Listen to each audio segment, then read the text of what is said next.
வணக்கம். நான் உங்க friend Jaya Srinivasan. Welcome to veggies recipe.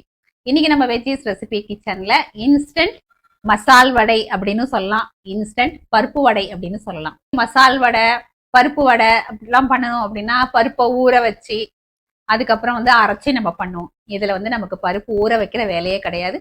நினைச்ச நேரத்துல ஜஸ்ட் ஒரு அரை மணி நேரத்துல நம்ம அந்த வடையை பண்ணி முடிச்சிடலாம். அந்த அளவுக்கு ஈஸி, அதே நேரம் ரொம்ப டேஸ்டா இருக்கும். மேல நல்லா கிறிஸ்பியா முறுமுறுன்னு இருக்கும், உள்ள நல்லா சாஃப்டா இருக்கும். ஃபர்ஸ்ட் டைம் சேனலை பாக்குறீங்கன்னா ப்ளீஸ் சப்ஸ்கிரைப் பண்ணுங்க. பெல் ஐக்கானை கிளிக் பண்ணி ஆல் ஆப்ஷன் கொடுத்துட்டீங்கன்னா நான் போடக்கூடிய எல்லா வீடியோஸும் குவிக்கா உங்களுக்கு ரீச் ஆகும். வாங்க இந்த இன்ஸ்டன்ட் பருப்பு வடை ஈஸியா எப்படி பண்றதுன்னு பார்க்கலாம். ஒரு மிக்சி ஜார் எடுத்துக்கிட்டு அதில் 2 காஞ்ச மிளகாய் ஆட் பண்ணிக்கலாம். பொட்டுக்கடலை மெஷரிங் கப்ல 1 கப்பு, வெயிட் பார்த்தீங்கன்னா 100 கிராம் இருக்கும். இதை ஆட் பண்ணிக்கலாம். இப்போ இது எல்லாத்தையும் நம்ம நல்லா பவுடர் பண்ணி எடுத்துக்கலாம். அரைச்ச பொட்டுக்கடலை மாவை ஒரு பவுலுக்கு எடுத்துக்கலாம். நம்ம பொட்டுக்கடலை மிளகாயும் பவுடர் பண்ணியிருக்கோம் இல்லையா, அந்த மாவில் 1 டீஸ்பூன் ஜீரகம், சோம்பு வேணா கூட நம்ம ஆட் பண்ணிக்கலாம்.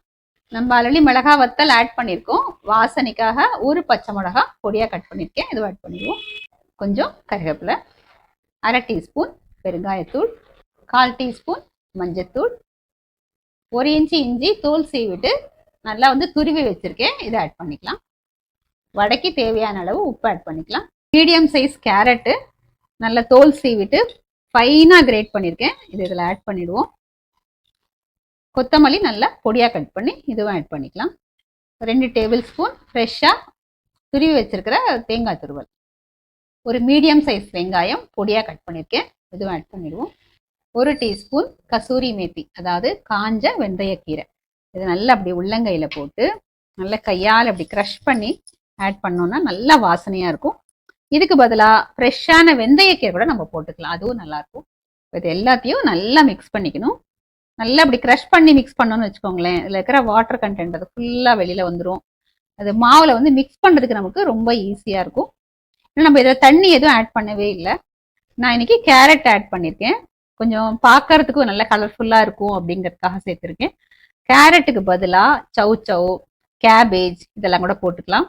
நமக்கு என்னன்னா அந்த யூஸ் பண்ணக்கூடிய காய்கறி நல்லா கிரன்ச்சியா இருக்கணும், அதுல கொஞ்சம் மாய்ஸ்சர் இருக்கணும். ஏன்னா நம்ம இந்த வடை பண்றதுக்கு ஜாஸ்தி நம்ம தண்ணி ஆட் பண்ண வேண்டாம். ஏன்னா தண்ணி நிறைய சேர்த்துட்டோம்னு வச்சுக்கோங்களேன், வடை பொரிக்கும் போது நிறைய எண்ணெய் குடிக்கும்.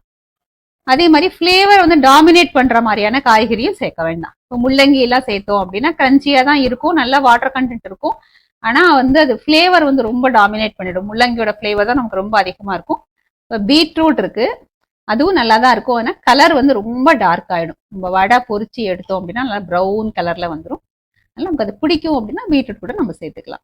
ஃபெஸ்டிவல் டயத்துலலாம் நம்ம இந்த வடை பண்ணணும்னு நினைக்கிறோம் அப்படின்னா நம்ம அன்னைக்கு வெங்காயம் சேர்க்க முடியாது இல்லையா, அப்போ வெங்காயம் போடாம கொஞ்சம் தேங்காய் துருவல் அதிகமாக சேர்த்துக்கலாம், அப்போ அதுவும் நல்லா இருக்கும். இதோட 1 டேபிள் ஸ்பூன் அரிசி மாவு ஆட் பண்ணிக்கலாம். நல்லா மிக்ஸ் பண்ணிடுவோம். கொஞ்சமா அரிசி மாவு சேர்க்கறதுனால வடை நமக்கு நல்லா முறுமுறுன்னு வரும். பாருங்க, நல்லா மிக்ஸ் பண்ணியாச்சு. பாருங்க, இந்த அளவுக்கு நல்ல இதில் மாய்ஸ்சர் இருக்கு. இருந்தாலும் நமக்கு பத்தாது இல்லையா, அப்படி நம்ம வடை தட்டி போட்டோம்னா எண்ணெயில் குதிர ஆரம்பிச்சிடும். லேசாக ஒரு கையளவு தண்ணி எடுத்துருக்கேன், நல்லா அப்படி தெளித்து விட்டுட்டு நல்லா மிக்ஸ் பண்ணிக்கலாம். ரொம்ப அதிகமான தண்ணியை நம்ம சேர்த்துட்டோம்னா வடை பொரிக்கும் போது ரொம்ப எண்ணெய் குடிக்க ஆரம்பிச்சிடும். பாருங்க, நல்லா மிக்ஸ் பண்ணியாச்சு. நான் இன்னும் கொஞ்சம் ஒரு கையளவு தண்ணி தெளித்து பிசைஞ்சிருக்கேன். வடை மாவு பதத்துக்கு வந்தாச்சு. எந்த சைஸ்ல நமக்கு வடை வேணுமோ அந்த அளவுக்கு நம்ம நல்லா அப்படி உருண்டையா உருட்டி எடுத்துக்கலாம். இந்த சைஸ்க்கு உருட்டி இருக்கேன். எல்லாத்தையும் இதே மாதிரி உருட்டி எடுத்துப்போம்.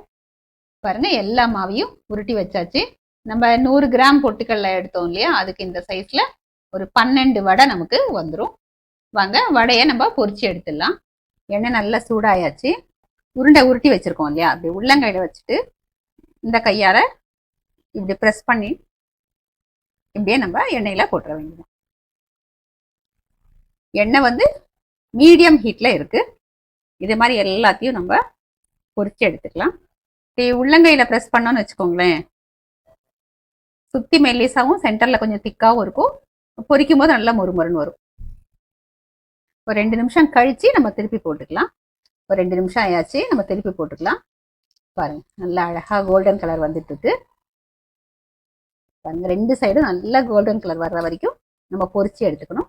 எல்லாத்தையும் நம்ம திருப்பி போட்டுடலாம். வடை வந்து 2 சைடும் நல்லா கோல்டன் கலர்ல நல்லா பொரிச்சாச்சு. இப்போ நம்ம இதை எண்ணெயிலேருந்து எடுத்துடலாம்.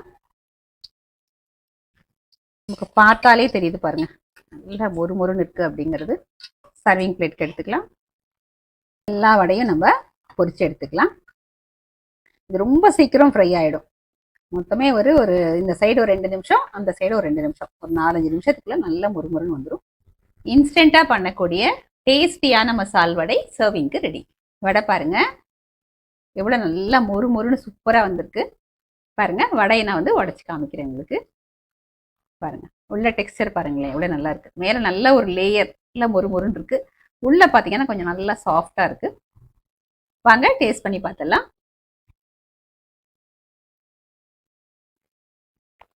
அட்டகாசமா இருக்குங்க. நம்ம எப்பயும் வந்து பருப்பு ஊற போட்டு அரைச்சி பண்ணுவோம் இல்லையா, அதை விட டேஸ்டா இருக்கு. நல்ல மேலே வந்து ஒரு லேயர் கிறிஸ்பியா இருக்கு, உள்ள வந்து நல்லா சாஃப்டா இருக்கு. சில சமயம் நம்ம பருப்பு வடை கூட சாப்பிடும்போது தொண்டை அடைக்கிற மாதிரி இருக்கும், அந்த மாதிரி இல்லாமல் நல்லாவே சாஃப்டா இருக்கு. பொட்டுக்கடலையோட ஃப்ளேவர் சுத்தமா தெரியவே இல்லை.